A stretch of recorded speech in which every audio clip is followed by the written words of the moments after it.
Hello. Today we are going to learn how to create and use parameterized database queries.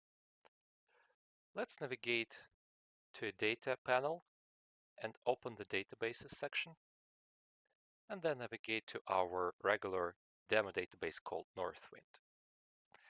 We already know how to run simple queries like this one, where we just do a select star query and run it. Now let's create a query where we filter order by certain criteria. Here we want to get a freight greater than 10, and that works.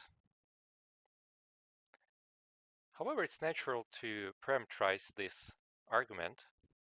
Let's do it.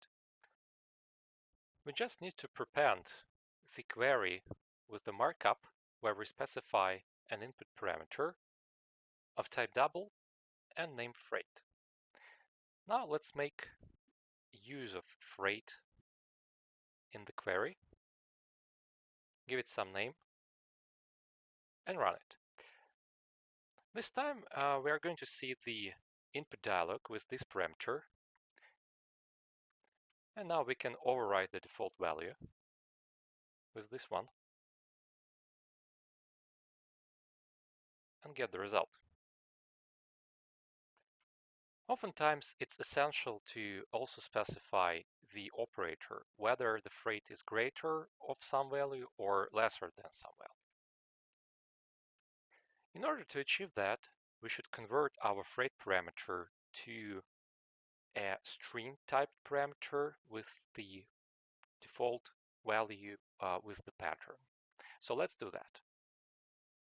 With this, we specified that the user can now select not only the value itself, but also the operator.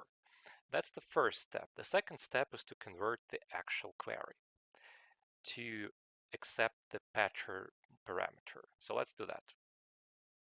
In here, we simply say that we want this pattern to expand and convert into a comparison operator with the value of freight. Let's see how it works.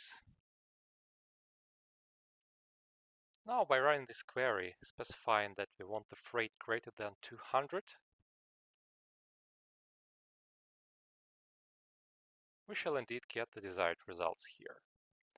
Likewise, if we run this again and specify that we want the freight lesser than 100,